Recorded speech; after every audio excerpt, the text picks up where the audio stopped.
Some RPGs never play the same way twice. They twist, adapt, and evolve based on your choices, reacting to how you think, fight, and even fail.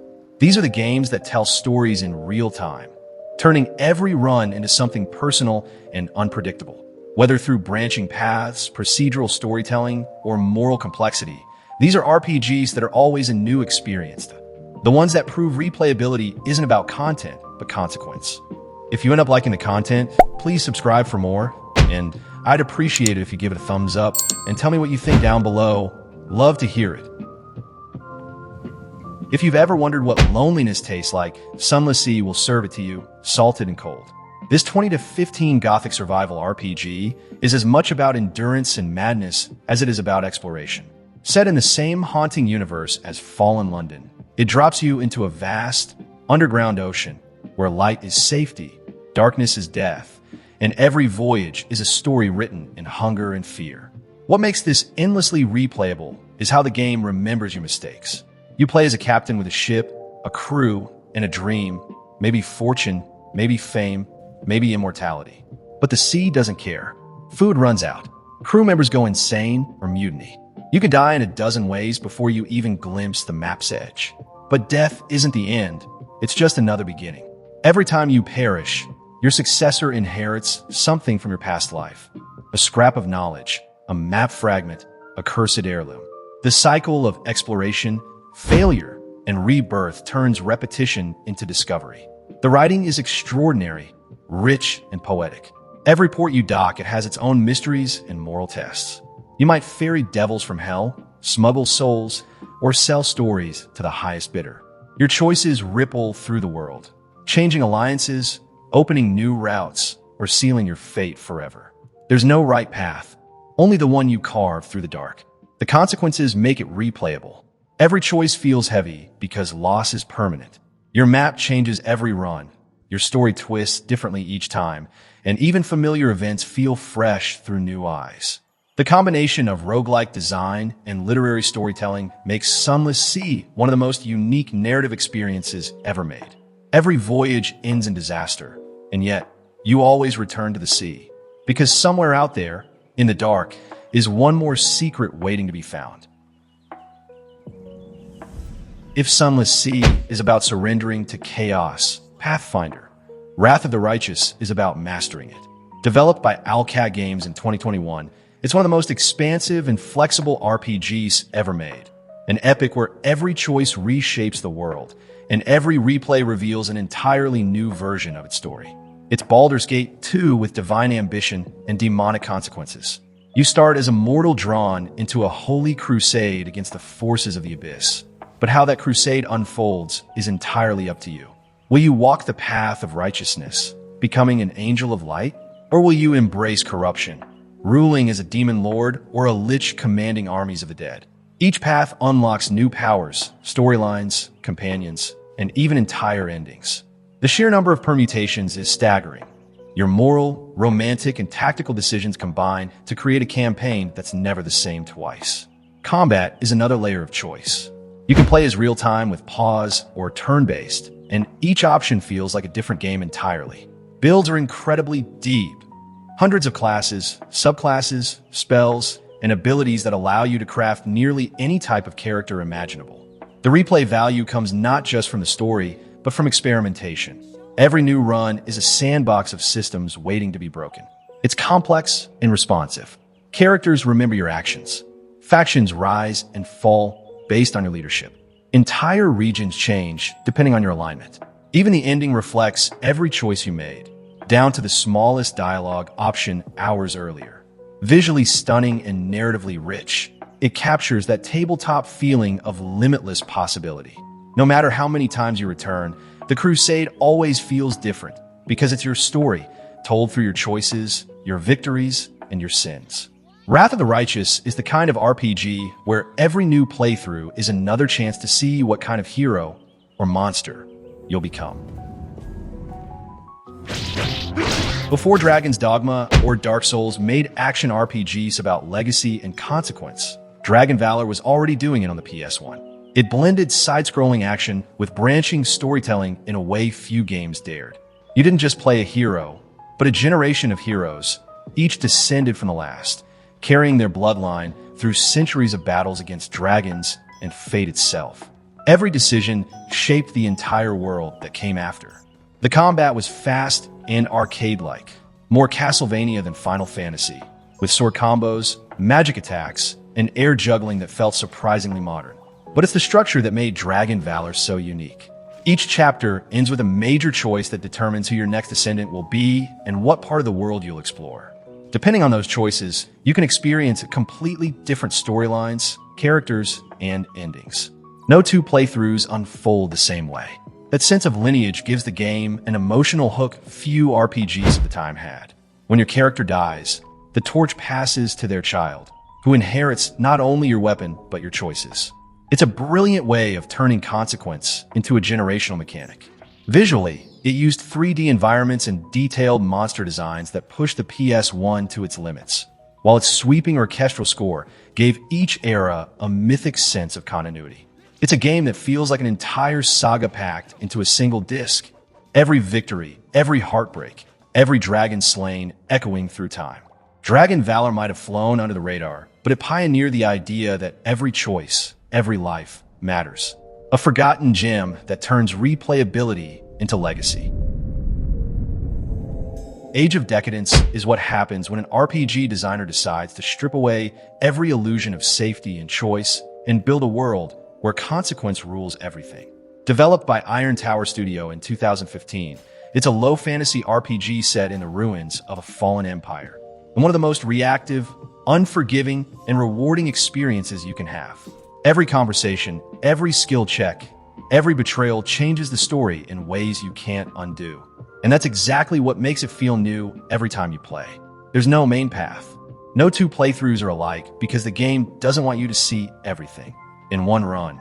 You might be a thief breaking into noble houses, and in another, a diplomat manipulating factions through words, or a mercenary who never even touches the central plot.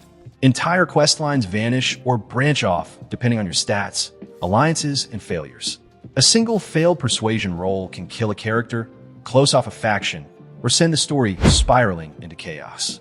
Its world feels alive because it's fragile. Choices are irreversible, death comes easily, and dialogue trees are full of traps disguised as opportunities. But it's never unfair, it's brutally honest. Every skill like diplomacy, lore, streetwise, even etiquette matters. There's no filler, no grinding, and no right way to play. Success feels earned because it's rare. Survival feels meaningful because it's never guaranteed. Visually, it's unassuming, small in scope but immense in depth. The writing is razor sharp, cynical, political, and steeped in moral ambiguity. You're never a chosen one here. You're just another desperate soul in a decaying world, clawing for relevance in a society that's already collapsed. Age of Decadence is an RPG that lets you destroy stories. Every decision rewrites its world, and every failure is just another path you hadn't seen before, and that's why it's infinitely replayable. Before moral choice systems and branching narratives became industry buzzwords, Vandal Hearts was quietly experimenting with consequence through gameplay. This was a tactical RPG that looked simple and familiar on the surface. But beneath that simplicity lies one of the most replayable and surprisingly intense experiences of its era. What makes it stand out isn't just its strategy, it's how every decision feels permanent. At its heart, it's about positioning, precision, and pressure. Every move counts.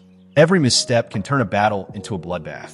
Unlike many strategy RPGs of its time, it isn't as forgiving. Characters die quickly, terrain matters deeply, and success relies on understanding enemy intent as much as your own formation. It rewards careful thinkers and punishes reckless players. That tension makes every fight replayable in itself.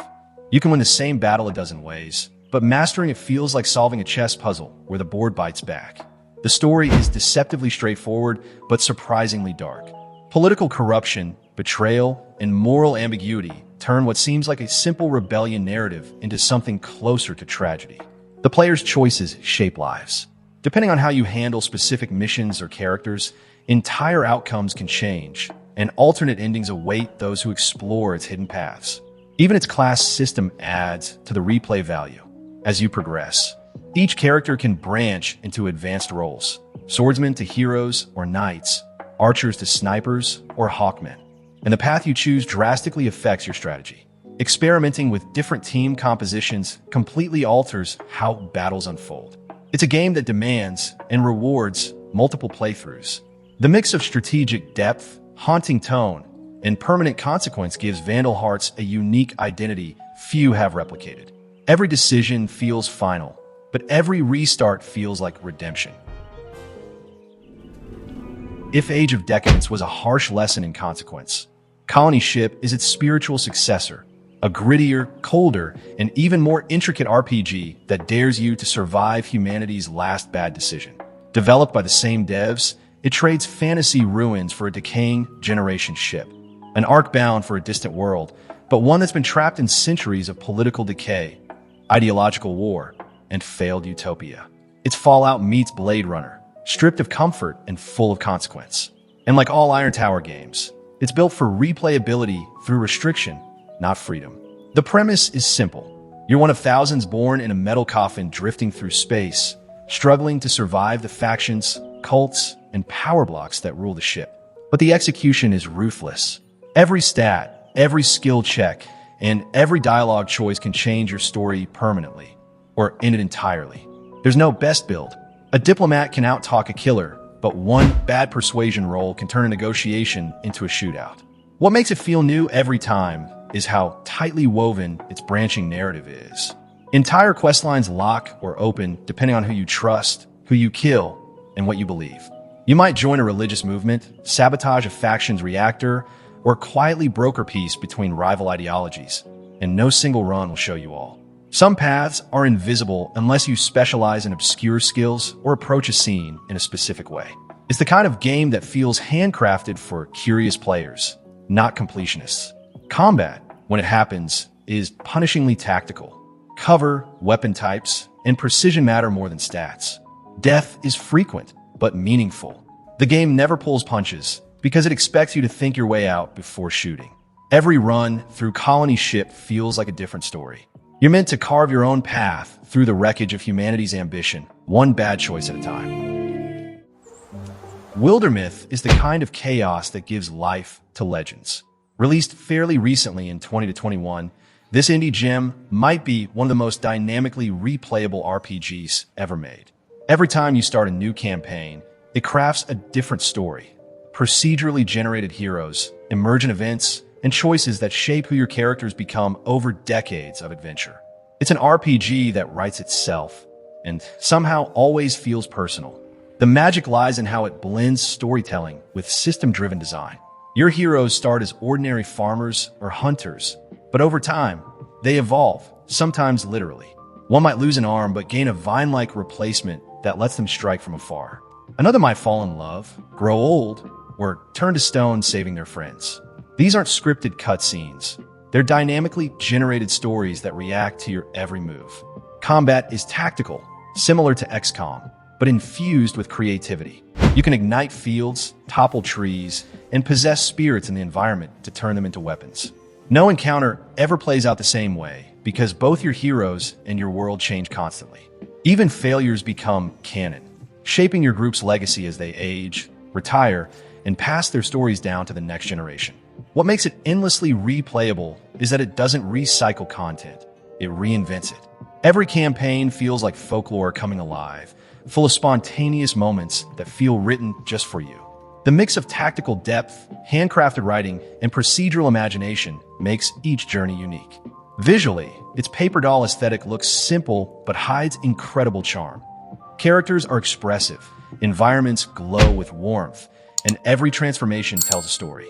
The game captures something rare, the feeling that the world remembers you. No other RPG delivers emergent storytelling this beautifully. Wildermyth provides replayability by rewriting your legend every single time. Kind of justice, are you not? Most RPGs are about stopping evil. Tyranny asks what happens after evil has already won. Developed by Obsidian, this cult classic flips morality on its head, casting you as a fate binder, an enforcer of a conquered empire's brutal laws. What makes it endlessly replayable is how completely it reacts to you. Every decision, no matter how small, reshapes alliances, regions, and even entire storylines. It's a political RPG where every choice burns a bridge. From the opening scene, it sets you in control of history. You make consequential dialogue choices. The prologue asks you to decide how the world fell, what cities were destroyed, and which faction survived, shaping the map and relationships before the game even begins. No two setups play the same, and once the story starts, the choices only grow harsher. You're constantly balancing loyalty to the Overlord with your own sense of morality. The game's replayability comes from its branching chaos. Align with the disfavored and impose order, or side with the Scarlet Chorus and drown the realm in anarchy, or betray everyone and carve your own empire from the ashes. Each route opens completely different missions, companions, and endings. Even within a single playthrough, your decisions echo forward, transforming characters' loyalties and the fate of entire cities. The combat, inspired by Baldur's Gate, is tactical and fast-paced, but what sets it apart is how its mechanics tie into morality. Magic is learned through experimentation. Language itself becomes a weapon, and even dialogue has consequences that change gameplay variables. It's a game where words carry as much weight as swords. And through all that choice, Tyranny never feels like a power fantasy.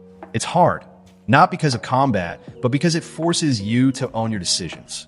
You're not a hero, you're the system itself. That's what makes every replay feel fresh. Every time you return, you can test a different version of your morality and see what burns first. Few RPGs are as ambitious or as unpredictable as Darklands.